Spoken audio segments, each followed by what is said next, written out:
So very happy to be with everybody today. It's really great to be able to just kind of do a little talk from my office, which is my guest room, which wasn't an office until a few months ago. So I just want to take a moment to acknowledge the times we're in. The unprecedented nature of being in a global pandemic, and then what the death of George Floyd has meant, particularly in communities of color. And I'm so grateful that our community at Unity of Houston is incredibly diverse. And it's hit us hard. I think the fact that he is a Houston man has really, we have been rocked by what we've experienced in these last few weeks.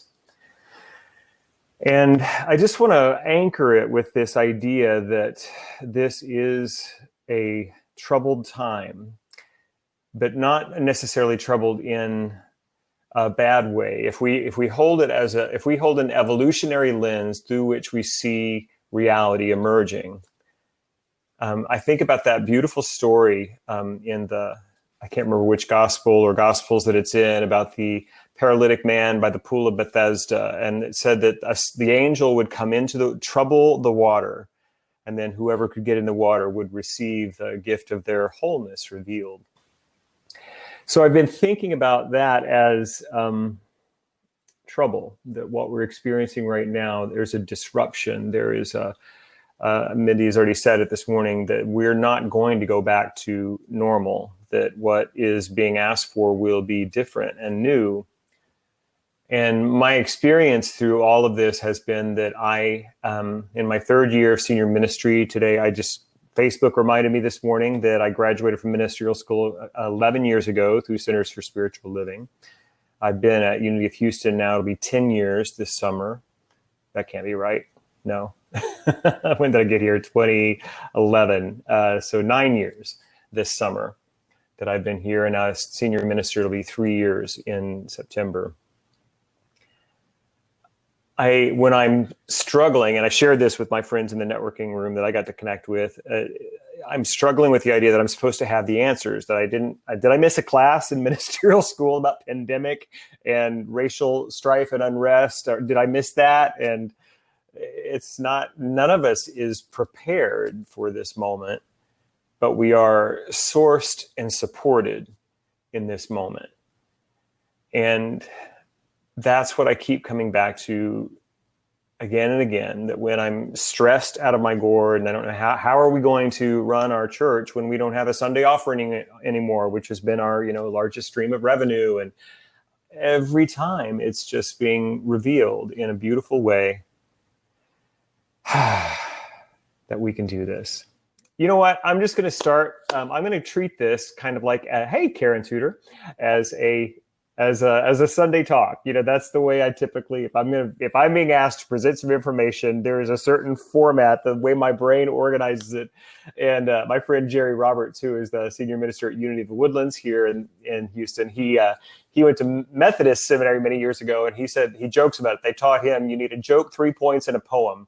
So I don't have a poem, but I do have a joke I'd like to share with you.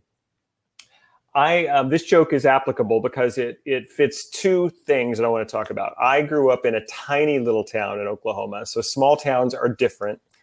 And it also speaks to the fact that ministers are sometimes, we find ourselves in really difficult, kind of treacherous territory. Well, in this small town, there were two twin brothers named Leroy and Elroy, and they were trouble.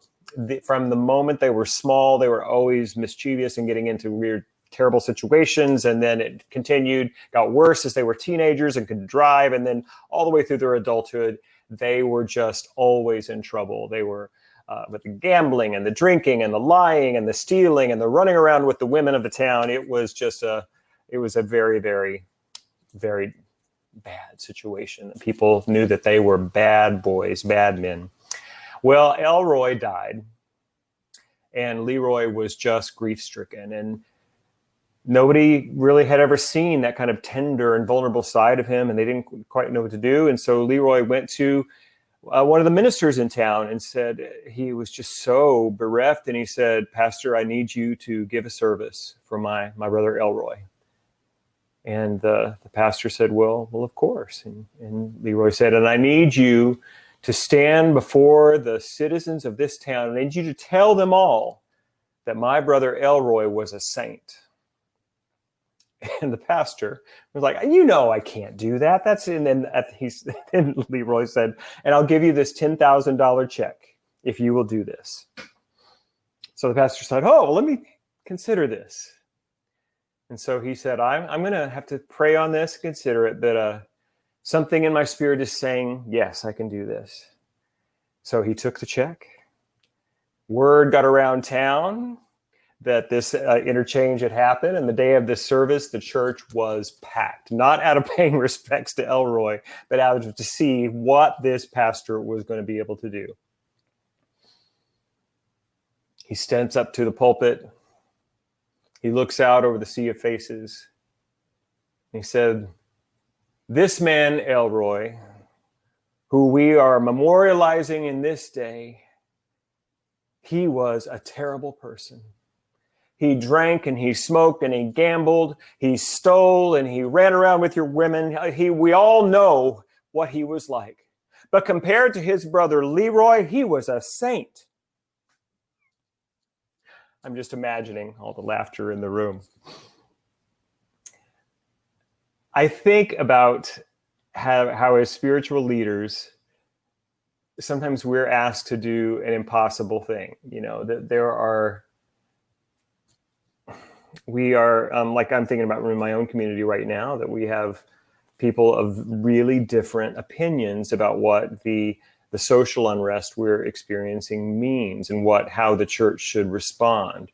We have people who have very different ideas of whether or not we should be open or closed or how we should open. And so oftentimes as spiritual leaders, we have to really listen to what's in front of us. And then we have to move forward with what intuitively and just in our own spirit feels like the right thing, and then trust the results. I want to give you a little bit of my background. I grew up like I said, in a very small town in Oklahoma, about 400 people. And there were 3 churches in town, and we went to the Methodist church, but my mom and my father's extended family were all Pentecostal. So we got trotted down there as often as we could. But in our Methodist church, it was tiny. A Sunday service might have 15 or 20 people. I became the church pianist when I was 12, not because I was good, but because the lady who had been doing it didn't want to do it anymore. And I had started taking piano lessons. And so I became the church piano player. In that small church, what I learned was, the value of community and spiritual community, that those people, those few families were so committed to one another and to this larger thing called the community. That I remember when the church needed a new roof when I was a teenager, it was a couple of the men of the church knew how to do that. And so all of us, including me, were on top of the church, hammering in shingles to do that. It was that kind of a place. There were no staff. Even it was a part-time minister that would travel in from Tulsa, about 40 minutes away, to give the Sunday service. The church was the community. Then when I was in New Thought, I had found New Thought in my late 20s, and I had 2 communities that I was a part of: Center for Spiritual Living in Dallas, Texas, for many years, and it was a larger church, but it was smaller than my current community, and it was very much around community, and I felt so seen and empowered by being able to give my gifts for so long in that community, and they sort of trained. As I was doing my healing work, they supported me and nurtured me. They poured themselves into my life. And I was changed forever by that experience. Upon graduating from ministerial school, I would say that church maybe had, when I left in 2009, was probably 250, 300 people on a Sunday morning. And then I went to CSL Reno, and I was there as an associate minister and directed the music program there for a couple of years, till 2011. And it was a little bit larger. I think we may have had 350, maybe 400 on a really big Sunday. But it was the same thing. It was such a sense of community, and people were really plugged in. And it was small enough that people mostly still knew each other. And then when Reverend Howard Caesar invited me to come work with him at Unity of Houston, it was a large church. And I'd sung at Agape, I've sung at Mile High over the years. I knew large churches, but I'd never been on the inside of a church that was bigger. And while I love the community, and there's many wonderful advantages to being in a large community. What I noticed pretty early on was that we did have a strong sense of community with some people, but most of the people who attended on Sunday morning were what I would just simply call spectators. They weren't plugged in any significant way. They would come and they would enjoy the service, and then they would leave. And so many of them, they weren't taking classes, they weren't volunteering, they weren't contributing in a significant way. And I just felt like, they're missing it. All these hundreds of people are missing the good stuff of what spiritual community can be. They're missing all of the deep growth and connection that I had experienced my whole life. And so when it came time for me when Howard had told me that he had wanted me to succeed him, and that was my desire as well, this was my number one job that I wanted to. I know I've heard Mindy talk about, I've heard Gary and Jane Simmons talk about mission-centric community, and the word that I've used is community-centric, is that I was hoping to shift the way we operate and the way we are together from more of a kind of a minister-centric presentational model to more of a community-centric and interactive participatory model. That's what I was really wanting to do. And it comes from, I do have a few quotes here. Rob Bell, many of you know him, former evangelical mega pastor who is now just kind of this spiritual explorer and really cool guy. I heard him once say that we can't hope to care for the environment if we don't know that the environment is also within us. And he's talking about our sphere, our Earth's environment. But we can't hope to care for the environment if we don't know that the environment is also within us. When I heard him say that, what I took that to mean was just beyond nature, that if we don't know that we belong to each other, that we are connected, that we are part of one life,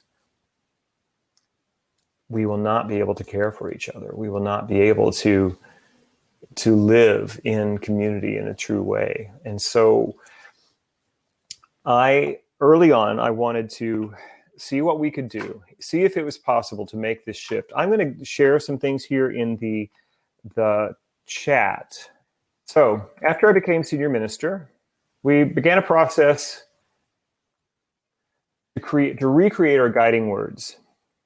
And so this is our new purpose statement, if you can see it, our purpose. In community, we nurture and empower each other, transforming our lives that we may serve the world. In community is the first word of our purpose statement, that we are now setting our direction in a little bit different way than we had before, that we are here to nurture and empower each other. And these statements I'm going to share with you, I didn't write them. They were, it was all of the stakeholders in the community. There were probably at least 100 people that were team leaders, staff, board of directors, all these different people, licensed teachers. We had 3 different workshops, and we began to rewrite the story of who we are and who we want to be and what God is calling us to. And then I was part of the drafting committee that then took really just probably tens of thousands of words and themes and ideas and put it down. I'm very grateful for my dear friend Cindy Wigglesworth. Some of you in Unity may know her through her work with spiritual intelligence, but she has she's been one of the first friends I made in Houston, and is now serving on the board. And I'm so grateful for her. But she has a lot of experience and expertise in creating these sort of statements, and she helped us do this. And so this statement really does speak to me about why Unity of Houston exists, that we are here to be a community. In community, we nurture and empower each other, transforming our lives that we may serve the world. that we are here to give each other the gift of perspective and support. The work that we have to do is still individual, that each of us individually has to transform our lives. But why do we do that? Not just so that we can have nicer cars and homes and cuter boyfriends and girlfriends, but so that we can actually be a part of the healing of humanity, transforming our world. All right. Now, the next three statements that I'm going to share with you, we called them values. Now, I've been a part of many organizations in creating value statements, and they're usually things like direct communication, integrity. They're sort of a little more functional. But what emerged in our process, and it was very much an emergent process, these were not the things that came forward. There are three values that we ended up just feeling that, like I said, just sort of emerged from all of this soup of language and ideas and themes, and that we wanted to, this is how we want to live together. These are the things that are most important to us. They are being, becoming, and belonging. The first statement, I'm going to put that in the chat now. This is our being statement. We live from our oneness with God and each other, experiencing abundance and connection with all life. This is what I would call our universal statement. This is our theological understanding of what reality is, that we are one. And we live from that oneness. That when we know that we are part of the unity, the one life, the one presence, the one power, we live from that with each other. And then we experience abundance. We experience this connection.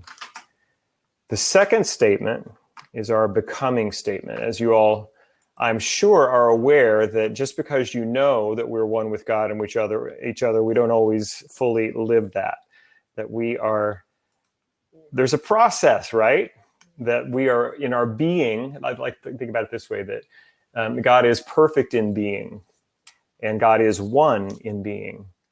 That God is infinite in its becoming. Each of us are exploring this path of evolution, of healing, of revealing the truth of who we truly are. So this is our becoming statement.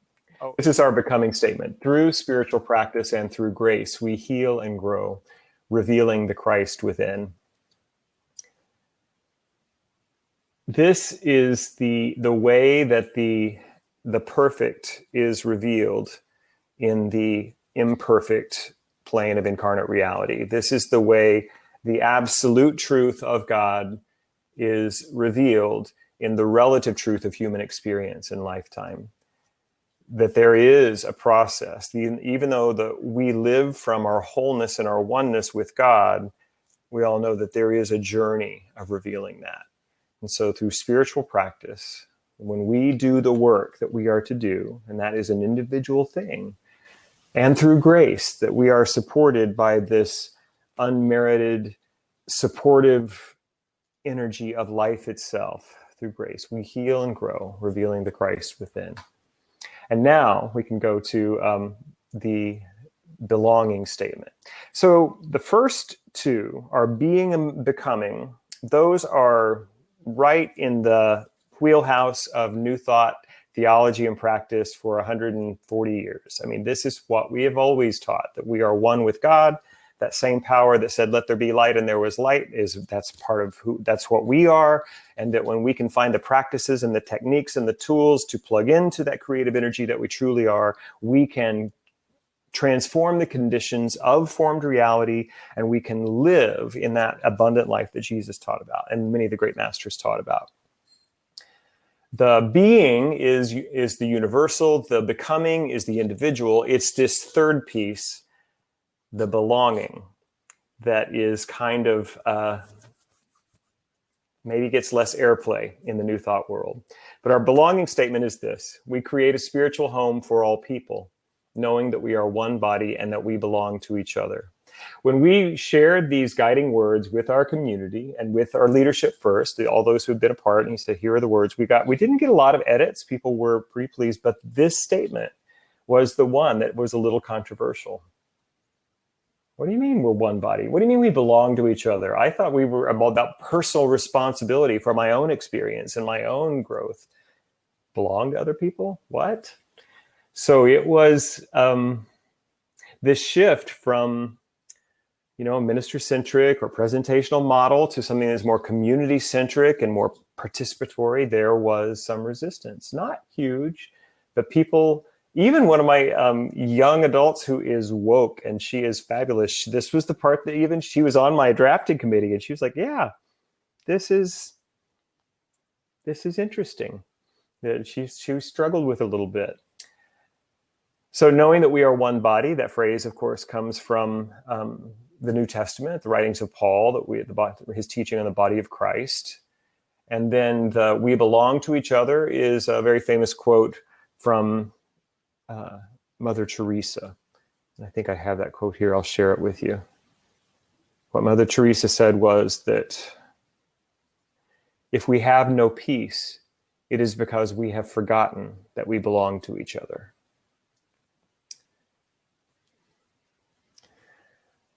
This is, I believe, the future of the New Thought movement. This is our growing edge. This is the thing that we have not, I don't know how to say it, we have not needed to spend the energy here because our communities were really driven by the power of our teaching, right? I mean, people just found us because they wanted what we had. And so we would fill churches with thousands of people because of this life-transforming, groundbreaking, really unheard of teaching of creative power that is resonant within us. Since the 90s, two things have changed. There are two events that really changed reality for us. One is Oprah Winfrey, and the other is Amazon. That after Oprah, the age that we are now in, AO, this teaching is no longer difficult to find. This creative thinking and manifestation technology, it's everywhere. And so we no longer have the exclusive distributorship of this exclusive content called our New Thought Principles. That ship has sailed. That's no longer a reality. And with Amazon, some people would just come to our Unity or CSL or religious science bookstores to buy these metaphysical products because that was the only place they could be found. In the 80s, church bookstores were a revenue stream, and people would drive an hour or more to just shop in a New Thought church bookstore. Those days are gone. So why are we here now?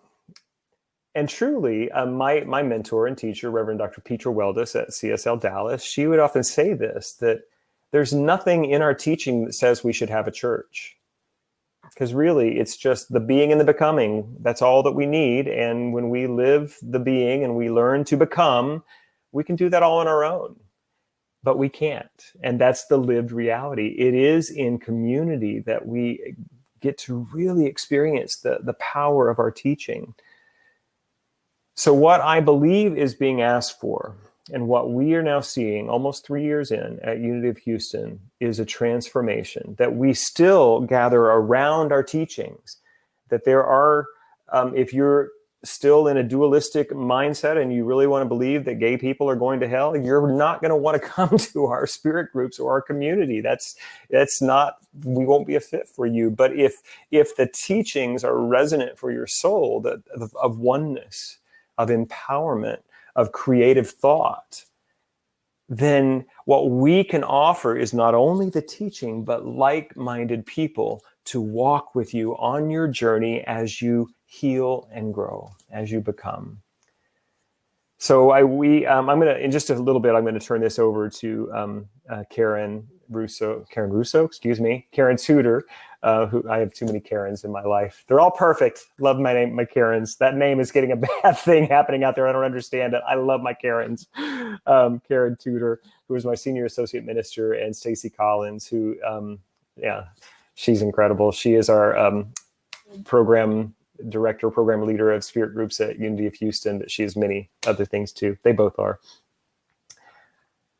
What we have seen is that our goals for the number of leaders and groups and number of people participating in spirit groups has been blown out of the water all the time. That In our first rollout, which would have been, I think, fall of 2012, we had hoped to get maybe 200, maybe 150. And if I'm remembering right, I think we had like 280 people sign up. And even in our next launch, it was going to, well, now that was our big launch. We had everyone on the same curriculum. In January, we're going to purposely make it smaller. And it was still not as big as that, but it was still larger than we expected.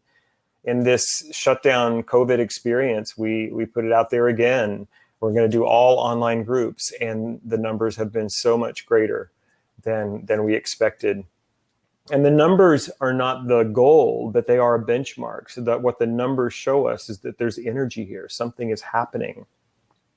There's a quote I found by Ed Stites. I don't know if you know him. He is a small group, I bet Mindy Odland knows him. He's a small group expert in the Christian world. And this is from an interview with him, or an article he wrote for Christianity Today. He says, you can't build community by way of programming, but you can use a program to create a pathway through which community can happen. It's not enough to just say, we have a beautiful belonging statement that we create a spiritual home for all people, that we are one, knowing that we are one body and that we belong to each other. That in itself, as lovely as that is, will not create community. You must have structure. You must have a program. And the most beautiful thing about spirit groups is that structure is already here. So we at Unity of Houston are the beneficiaries of Mindy Odland's work. We are fully in. We are wanting to now step up into a different level of partnership and support with spirit groups. We're very excited about what our role will be in making sure that this program continues to grow and thrive. And why? Because we need it. It has become the lifeblood of our community. It is the most alive thing that we see happening. We still have a lot of people that come to our services and events when we have a big speaker in town, or at least we used to before the pandemic. I'm hoping we do again. But it is this deep connection. And I'm hoping that Stacy will share what occurred in her spirit group a couple of weeks ago after George Floyd's death. It was 2 or 3 of our staff members are in that group, and they shared how moved they were by that. I think that's kind of what I wanted to. I'm going to look over my notes and see if there's anything else. There's another great quote. This is an African proverb that many of you probably know, that to go fast, go alone. To go far, go together.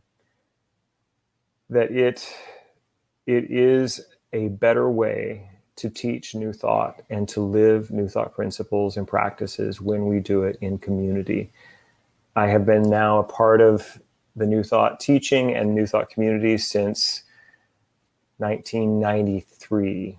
It's been a few years now, and I have been completely transformed by this experience and continue to be enriched and transformed and grown by this experience. I'm feeling a little teary already. I'm going to close with a song. And some of you know the music of Melissa Felipe. She is now a CSL minister in Northern California. She wrote a beautiful chant called I Am Remembering. And it's so simple. The words are just, I am remembering who I am, chanted over and over again. And that really is our work, isn't it? That each of us individually, we're just to remember.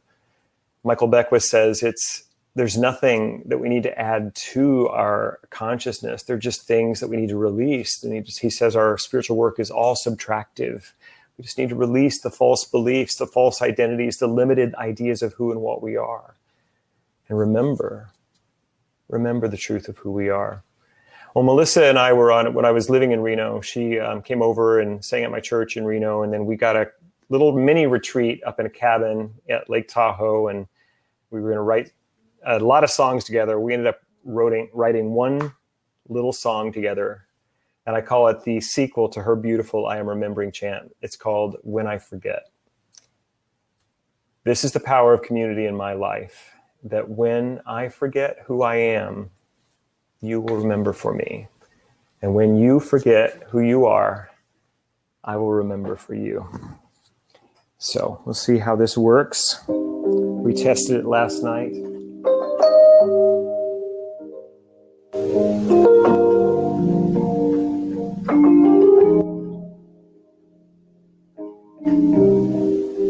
When I forget,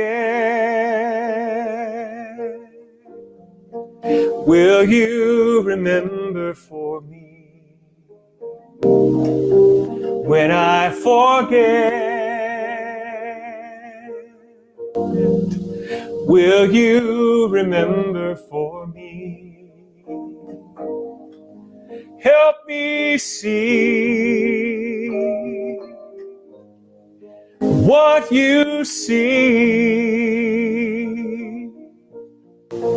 when I forget.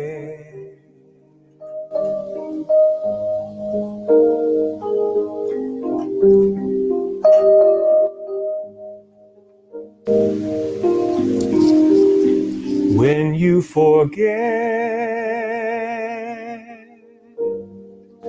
I will remember for you. When you forget, I will remember for you. I will see what you can't see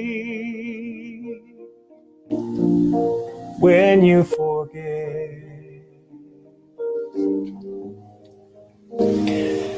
So these two ladies that you're going to hear from in just a moment, they are two people who I count on to remember for me when I forget. Stacy and Karen, I love you so much. And this is my ask of you again. When I forget, will you remember for me? When I forget, will you remember for me? Help me see what you see when I forget.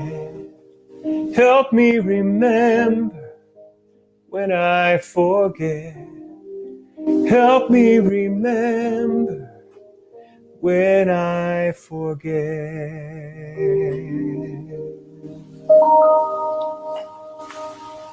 Thank you for listening. I am complete.